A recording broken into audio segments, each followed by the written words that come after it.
Alright, what's up guys? This is Marco with Meta Club right here. I'm going to show you guys a quick profile of my pan deck that I've been playing with recently. I haven't been using this leader a lot because, I've been with the whole Mecha Ape situation, like, trying to top up these extravaganza events, but I've been using her a lot recently and I'm really loving the leader. When she got announced, I read her and I didn't think she was going to be that great, but it turns out she's absolutely amazing.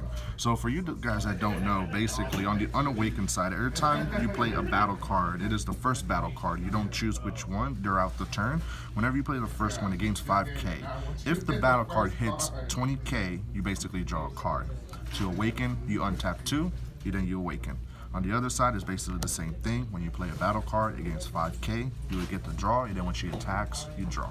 So going straight into the profile, we're gonna make it pretty quick. So probably, the most standard staple, one of the best red cards in the game is Kava.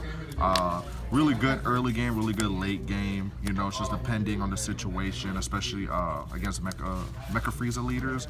Very amazing card. No reason not to run it. Probably one of your only self-awakening system aside another card that we draw. We run, Russian Warrior Pan.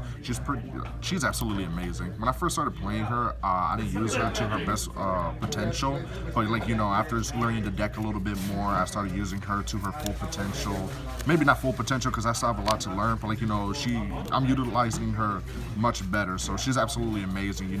Easy out combo card when you just need to combo one card and then you just get one draw. Absolutely amazing card. I run 4 of the Quick Rush Trunk. Probably your best turn 2 turn play. This is your automatic draw card, and he's a 20k beater on that turn. I mean, that's hard to beat against somebody who's not awakened. 9 out of 10 times they will take the hit, and they just don't have the resources they need to spend, especially with this meta. It's kind of like a lot of combo orientated decks running around. So very excellent card, dude. I'll stick to 4. I don't think I'll cut it down. Very good. I remember I used to talk about this card. I used to want to cut it down, but my boy Claudio told me, because he played the deck before me, he told me that this card is absolutely amazing. Keep it. It's amazing late game, especially when your hand size gets low. And honestly, he was absolutely right. This card is absolutely amazing. You might be able to get away with 3 maybe, but I love it at 4. If I have too many in hand, I'll energize 1, but generally I try to get 2 on the field down late game, and it's just overwhelming, man. On the Awakened side, you basically summon 1, you draw off the summon because of the effect of your leader. You attack, you'll get another draw, and then your leader, you'll get a 3rd draw. That's 3 draws in 1 turn. Pretty crazy, man. Next, we play 4 Russian Warrior Pans. I'll probably cut her down to 3. When I see her early game, I mostly put her as energy because the main way I bring her out is through the 4-drop trunks that we run in here, and you guys will see in a little bit. Early game, well, as I mentioned, early game will energize her, and then we would never really hard summon her because, well, she's a good hard summon. I don't know what I'm talking about, guys. she's an amazing card. Maybe we'll just cut it down to 3 because, like I said, early game she's really not that great to use because you basically want to throw up on your board with a bunch of battle cards, then summon her, and everybody will gain like double strike plus 5k. So amazing card. Looking to cut it down. We'll see once I get done with a little more play testing. These are probably your best defensive cards right here. We play 3 Topozi, then 4 of the Vegeta combo piece. Probably your best defensive card. It's just an easy 1 energy tap. You play it, gains 5. He's a 20k beater. Not even their leader can run it over. Negates an attack, it comes out active. He has kind of like the Android 16 built into him, where if he destroys a battle card, he'll restand. So these are pretty standard. Absolutely amazing cards. You can play 4 Topos, but once again, he's more of a late game card instead of an early game card. So that's why we play him at 3. This guy you can pretty much play whenever. I personally say he's standard at 4. Here's probably one of the MVPs in the deck. What's this guy's name? This Chain Attack Trunks.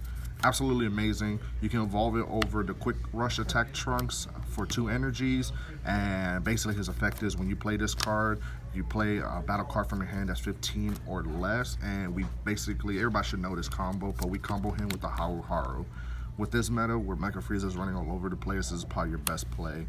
One of the videos that my friend Claudio is going to upload, you're going to see, I think it was in the final round, where I basically just summon Quick, summon Haru, retap 4, summon another quick, and then summon the second Haru. Against a Mecha Frieza player, that is 4 beaters on the board, and Haru is critical. So that's even with the quick rush or the Pan, fearless rushing Pan.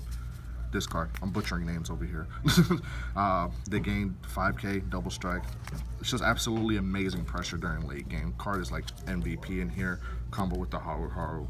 Next we run the Jirens. I might cut him down to 2. He's very good against the 8 matchup, but during late game I look more to use the 4-drop Trunks instead of the Jiren. He's really like probably my best turn 5 or 4 play, depending how much pressure there is on the field on my opponent's side. But I normally use him for energy a lot, so I might cut him down to 2. Not bad. This is probably your best defensive card in the game. Against the 8 matchup, you pretty much have like 2 of this in your hand.